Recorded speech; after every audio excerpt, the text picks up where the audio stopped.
వేలం పాట పోయే లాటరీ సిస్టమ్ వచ్చే డామ్ డామ్ డామ్.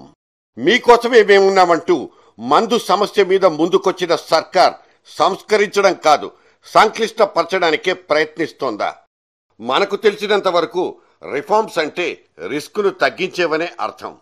మరి ప్రభుత్వ భాషలో దీని మీనింగే మారిపోయిందా? లిక్కర్ షాపుల మంజూరీకి లాటరీ పద్ధతి సూట్ అవ్వదంటూ నెత్తి నోరు బాదుకుంటున్న కిరణ్ కుమార్ రెడ్డి మాత్రం తన దారి లాటరీ దారేనని నొక్కి వక్కాణించేస్తున్నారు. ఈ తిక్క వెనక లెక్కేమిటి?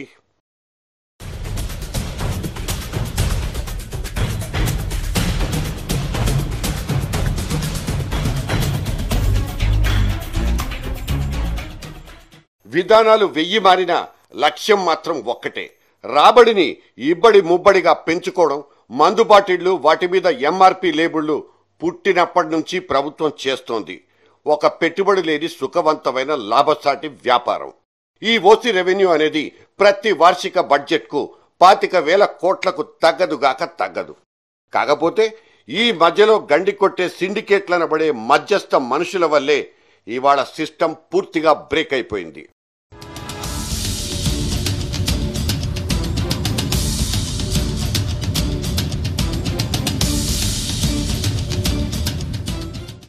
మీటర్ల మీద ఎక్స్ట్రాలు గుంజుతున్న మద్యం షాపులోళ్లు ఏసీబీ కోర్లకు చిక్కి శల్యమైపోయిన ఇవాల్టి పరిస్థితిని సమూలంగా మార్చేస్తామని శపథం చేసుకుంది కిరణ్ సర్కార్. కానీ ఇవాళ సంతకం పడిపోయిన సరికొత్త మద్యం విధానం అంత గొప్పగా ఇరగదీస్తుందా? సగటు తాగుబోతోడు దోపిడీకి గురి కాకుండా ఆశాంతం అడ్డం పడిపోతుందా? ఛాన్సే లేదు. వేలవేసే పద్ధతికి మంగళం పాడి లాటరీ సిస్టంలో స్థిర లైసెన్సుల్ని మంజూరు చేయాలన్నది ప్రభుత్వ ప్రయత్నం. ఇలా అయితే దక్కాల్సిన వాళ్లకు కాకపోయినా లైసెన్సులన్నీ బడాబాబుల బేనామీల ఒళ్లోనే వాలిపోతాయి. సో కొత్త లిక్కర్ పాలసీ నుంచి అద్భుతాలేవీ జాలువారిపోవు, మాఫియాలకు తాళాలు పడిపోవు. స్వయానా రూలింగ్ పార్టీ మనుషులే దీన్ని రూఢీ చేసేశారు. బాగు చెయ్యాల్సిన పద్ధతి ఇది కానే కాదంటూ కొట్టిపారేశారు కూడా.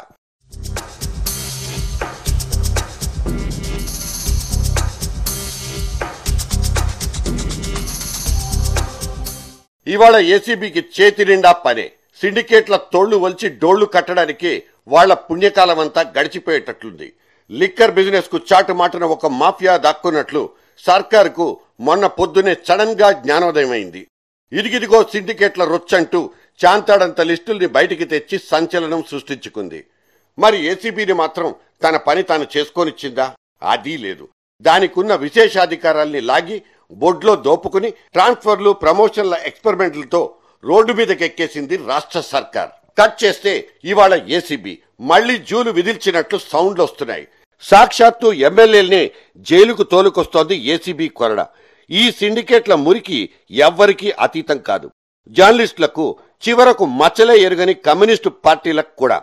ఇప్పుడు జైల్లో ఉన్న మద్యం మంత్రికి కూడా వాటాలు ముట్టినట్లు సిండికేట్ల డైరీల్లో రుజువులున్నాయి. మద్యం మాఫియా చేతికందనంత లోతుకు పాతుకుపోయింది. మరి ఇవాళ సిండికేట్ల సీజన్లో బదనామైపోయి బావురమంటున్న బాధితులు మొత్తం 6,596 మంది.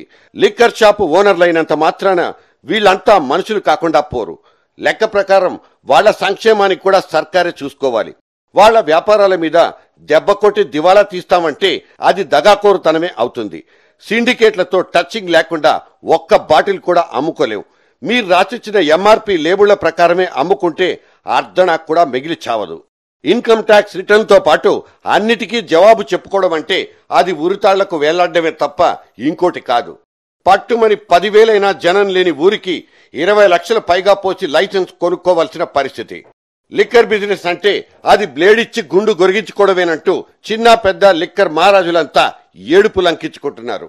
వీళ్ళ ఏడుపుకు కూడా ఒక లెక్కుంది. మరి ఇన్ని గుణపాఠాల తర్వాత కూడా సర్కార్ బుర్రల నుంచి ఒక అద్భుతమైన మద్యం పాలసీ పుట్టలేదు. ఎందుకని? రాష్ట్రం నుంచి తాగుడనే ఒక దారుణమైన వ్యసనాన్ని ఎలాగో తరిమి కొట్టలేరు. కనీసం తాగించే విధానాన్నైనా సంస్కరించుకునే సత్తా సర్కార్ దగ్గర లేకపోయింది. మందేసి బాగు చేయాల్సింది పోయి కొత్త రోగాన్ని ఫ్రీగా తెచ్చి చేతిలో పెట్టడమే ఈ నయా లిక్కర్ పాలసీనా? ఆ మాటకొస్తే సంస్కరణలనేవి కాంగ్రెస్ పార్టీ నట్టింట్లో నుంచే మొదలవ్వాలి. కద్దరు గుడ్డలేసుకొని వాడు కాంగ్రెస్ వాది కానే కాడన్న ట్రెడిషన్ ను మట్టిలో కలిపేసిన పిసిసి అధ్యక్షుల వారే ముందుగా తనని తాను సంస్కరించుకోవాలి, కడుక్కోవాలి. మద్యం వ్యాపారం అనేది తన రక్తంలో కలిసిపోయిందంటున్న సత్తిబాబు సారు తాను కాని తన బినామీలు కాని లిక్కర్ సేల్స్ నుంచి దూరంగా పారిపోతారని మాట మాత్రం అనరు. సంస్కరణలకు పెద్దపీట వేయాలనుకుంటున్న కిరణ్ కుమార్ సర్కార్కు అదే తొలి అడుగు కావాలి. లేదంటే మద్యాన్ని మేమే అమ్మి పెడతామంటూ ముందుకొచ్చిన తమిళనాడు, కేరళ రాష్ట్రాల్ని ఆదర్శంగా తీసుకోవాలి. లైసెన్సులు ఇవ్వడం నుంచి అమ్మకాల్లో జరిగే నిర్వాకాల్ని అడ్డుకోలేకపోవడం వరకు ప్రతి చోట ఓడిపోతున్న సర్కార్ స్వయంగా మద్యం షాపుల్ని ఓపెన్ చేయకపోతే అది పరువు తక్కువ పనేమీ కాదు. ఎందుకంటే ఈ పద్ధతిలోనే ఎన్నో బడ్జెట్ ఇయర్స్ ను క్షేమంగా దాటుకొచ్చేశాయి తమిళనాడు అండ్ కేరళ ప్రభుత్వాలు. దళారీల గొడవ ఉండదు, సిండికేట్ల టెన్షను లేదు. పైగా దాదాపు 25,000 మంది నిరుద్యోగులకు ఉపాధి ఛాన్సు దొరుకుతుంది. ఇంతకంటే ఉభయ తారకం ఇంకోటి లేనే లేదన్నది పెద్దలు, అనుభవజ్ఞులు చెప్తున్న మాట. మరి ఈ కొత్త సీసాలో మళ్లీ పాతసారా ఎందుకు? Old wine in a new bottle.